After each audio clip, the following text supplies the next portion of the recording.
In 2018, the United States overtook every other country to become the world's largest oil producer.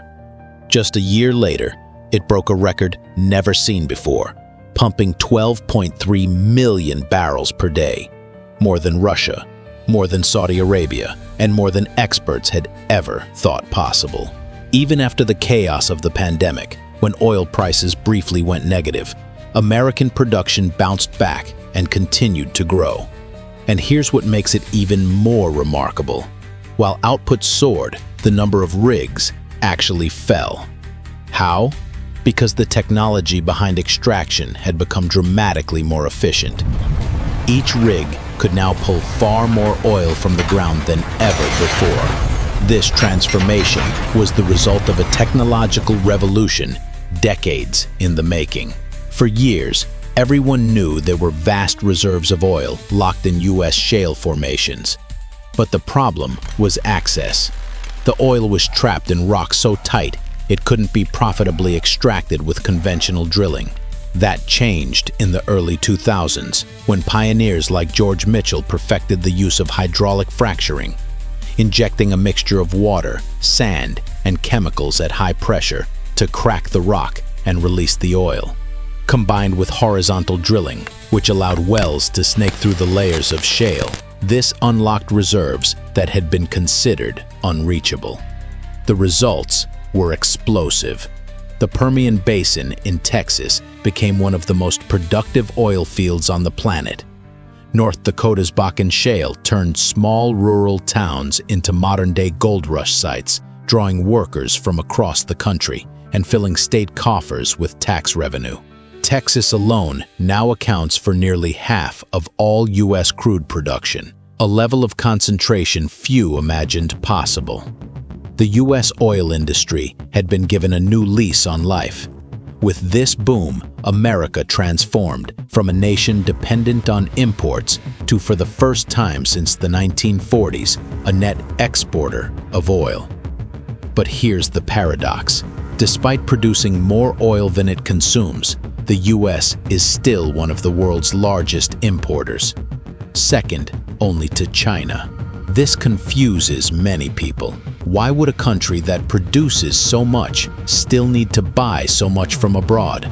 The answer lies in the fact that not all oil is created equal. Crude oil comes in many grades with different chemical properties, and not all refineries are equipped to handle every type. The light, sweet crude that gushes from American shale wells is low in sulfur and relatively easy to refine. But for decades, the U.S. invested billions in building highly complex refineries, especially along the Gulf Coast, designed to process heavy, sour crude imported from Canada, Mexico, Venezuela, and the Middle East. These refineries can handle oil that is denser, dirtier, and harder to refine, precisely because that was what the U.S. was importing for much of the 20th century. Rebuilding these refineries to run on light, sweet shale oil would take years and billions of dollars. And with the global energy system now tilting toward renewables and cleaner fuels, few companies are willing to make such a massive long-term bet. Instead, the U.S. takes the more pragmatic approach. Export the light crude it can't efficiently refine, and import the heavy crude its refineries were designed for. This trade is not just logical, it's profitable. Heavy crude tends to sell at a discount because it is harder to refine.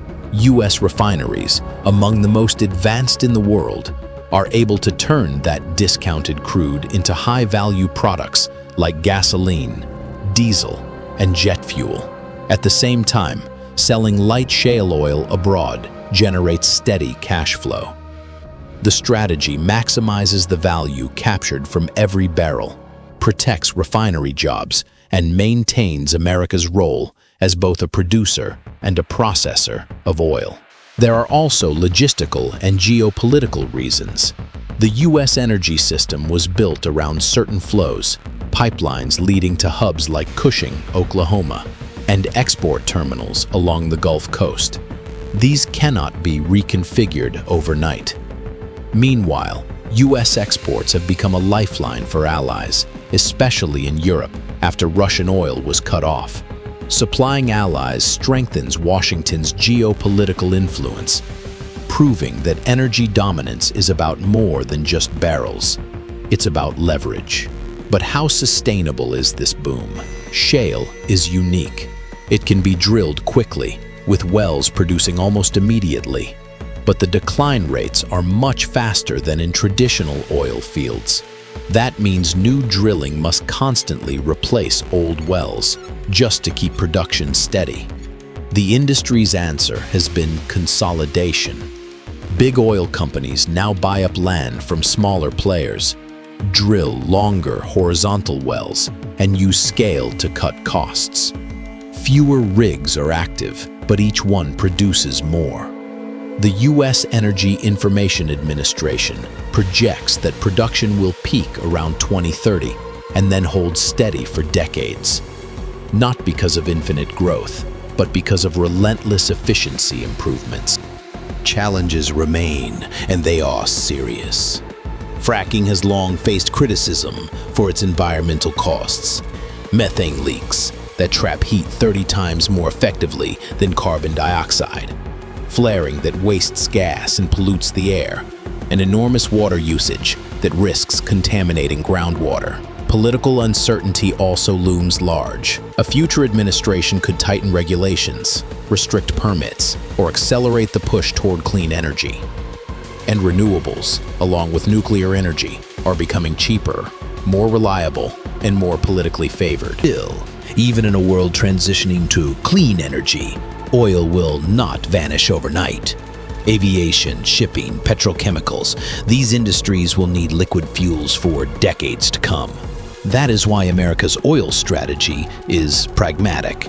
It produces enough to supply itself, but continues to trade smartly, exporting the oil it can't use efficiently, importing the oil its infrastructure is best suited for, and in the process keeping jobs, profits, and global influence intact. In the end, America's unusual position as both a top exporter and importer of oil is not a contradiction. It's a calculated strategy. By sending light oil out and bringing heavy oil in, the U.S. maximizes value, supports allies, secures jobs, and strengthens its hand in the global energy game. Energy security has never been about producing everything yourself. It has always been about having the flexibility to adapt when the world changes. If you enjoyed this video, please subscribe for more such videos.